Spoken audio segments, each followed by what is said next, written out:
মানে নুরুকে টার্গেট করে তাকে হত্যার উদ্দেশ্যে এই ধরনের হামলা করা হয়েছে। আওয়ামী লীগ বর্তমানে আমরা মনে করি বাংলাদেশে মানে বায়া জাতীয় পার্টি হয়ে তারা বাংলাদেশে আবার প্রবেশ করতে চায়।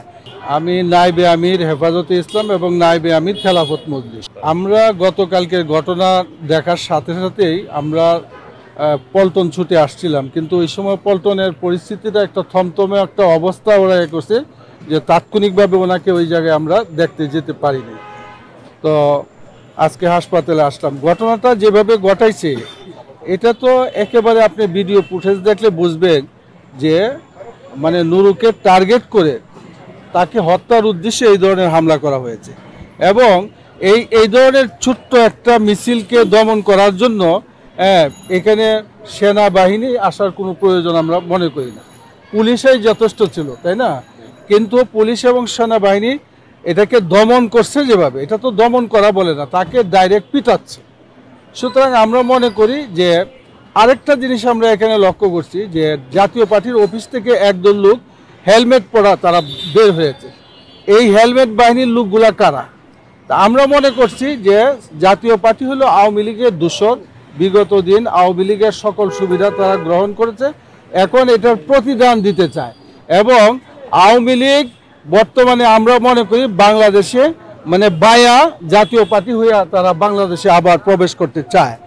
এই জন্য আমরা মনে করি যে ফ্যাসিস্টের দূষণ হিসেবে চিহ্নিত যেই জাতীয় পার্টি তাকেও নিষিদ্ধ করা দরকার এবং প্রশাসন, বর্তমান প্রশাসনকে বলবো যে এক সেনাবাহিনী এখানে কেন এই ছোট্ট ঘটনার মধ্যে সেনাবাহিনী কেন আসলো এটার তদন্ত হওয়া উচিত এবং স্বরাষ্ট্র উপদেষ্টা যিনি আছেন তিনি এটার দায় এড়াইতে পারেন না। আমি মনে করি তার এটার দায় দায়িত্ব নিয়ে তাকে পদত্যাগ করা উচিত ছিল, কারণ এমন একজন রাজনৈতিক ব্যক্তিত্ব নূরকে মারার অর্থ হলো যে গোটা জুলাই বিপ্লবীদের উপরে একটা আক্রমণ করা। সুতরাং আমরা মনে করি এটা সুষ্ঠু তদন্তের মাধ্যমে অতি তাড়াতাড়ি ভিডিও ফুটেজ দেখে তাড়াতাড়ি দোষীদেরকে পুলিশ যারা আছে সবাইকে জিজ্ঞাসাবাদের আওতায় আনা উচিত। আমি মনে করি। Thank you. অবশ্যই একটা গুরুতর বার্তা বহন করছে আমাদের জন্য, কারণ নুরুর হামলা শুধু ব্যক্তি নুরু নয়, এটা জুলাই যোদ্ধার উপর হামলা করা এবং হামলা যেভাবে করা হয়েছে আমরা যে প্রত্যেকে যেভাবে দেখেছি, আমি বুঝতে পারছি সেনাবাহিনী যাবে কেন, কোনো প্রয়োজন ছিল না। এমন না যে অফিস ভাঙতে গেছে, এরা ভেঙে ফেলেছে, এটা ঠেকাতে গেছে, তাও তো কিছু হয় নাই। এই ধরনের অবস্থাতে এটা আমি মনে করি চক্রান্ত, একটা দেশি বিদেশি চক্রান্ত আমাদের বিরুদ্ধে প্রতিটি ফেসুবাদ টাকা পয়সা দিয়ে এই কাজগুলো করার চেষ্টা করছে এবং সেনাবাহিনীতে কিছু লোক আছে এবং পুলিশে তো আছেই, তাদের দূষণ আছে, গভর্নমেন্টে আছে, সুযোগ পেলেই তারা এই চেষ্টা করছে।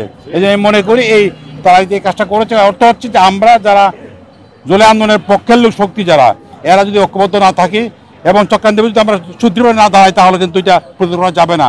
সামনে নির্বাচন আছে, নির্বাচনকে বন্ধ করার চেষ্টা চলছে, এই জন্য আমাদেরকে ঐক্যবদ্ধ মোকাবিলা করতে হবে, এর কোনো বিকল্প নাই।